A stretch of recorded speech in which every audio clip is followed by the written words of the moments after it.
আমি ধরো বাসের দিয়ে নামে আইতে যাইতেছি, এই সামনে যে এই দোকানটা, ওই যে ঔষধের দোকান, তাই ওই না ইয়ে খারাইছি পর আমার ডাক দিতে, খারাপ তুমি খারাইছি কিছি ভাইয়া, ভাই এদিকাও গেছি ধারে, দেখি আমার হাতায়। আমি কি ভাই তুই আমার হাতাও কা কিছে কাহিনী ডেকে আমি কি করছি তোর লাগে অন্যটা কারণ অন্যায় করেন। এর মধ্যে পকেটে হাত দিয়েছে, পকেটে হাত দিয়ে মনে করো টাকা পাইছে, একটা 1000 টাকা আর একটা 100 টাকা। হেই লইও আড়া ধরছে, তো আড়া ধরছে পর আমি টান দিয়ে দিয়েছি, কি ভাই তুই টাকা নাও আমার।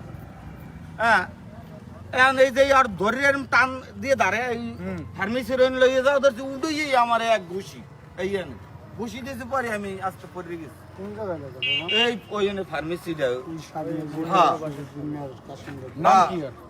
রিয়াজ এর মধ্যে ঘুষি মারি আমার হালাইয়ে দিয়া আমি আসতে পড়ে গেছি। এই অবস্থায় আমার আরো 2-3টা ঘুষি মারিয়া মনে করে আমি ডাটাই চিল্লি করছি।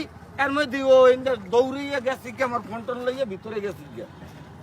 এইবার ওই মুরব্বী আইছে এই জায়গায় গণ্যমান্য ব্যক্তি মনে হয় যে আমাকে তোমাকে ভিতরে আমি আর চিনি ওই হেরা হচ্ছে না ইয়ানে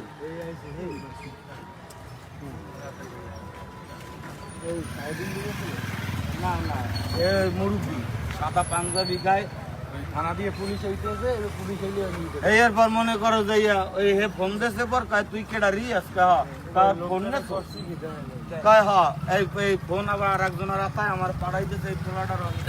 কলাপাড়ায় দিনে দিনে ছিনতাইকারী বেড়ে যাচ্ছে।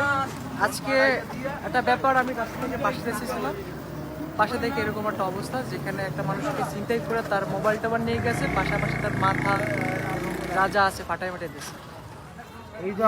কি বুঝলেন? কিছুদিন পর মোবাইল, টাকা পয়সা আপনার আমার পকেট থেকে এরকমের ছিনতাই হবে এবং ফ্রিতে আমরা মাইরও খেতে পারি। বেশ কিছুদিন ধরে কলাপাড়াতে ছিনতাইকারী এবং চোরের উৎপাত বেড়ে গেছে।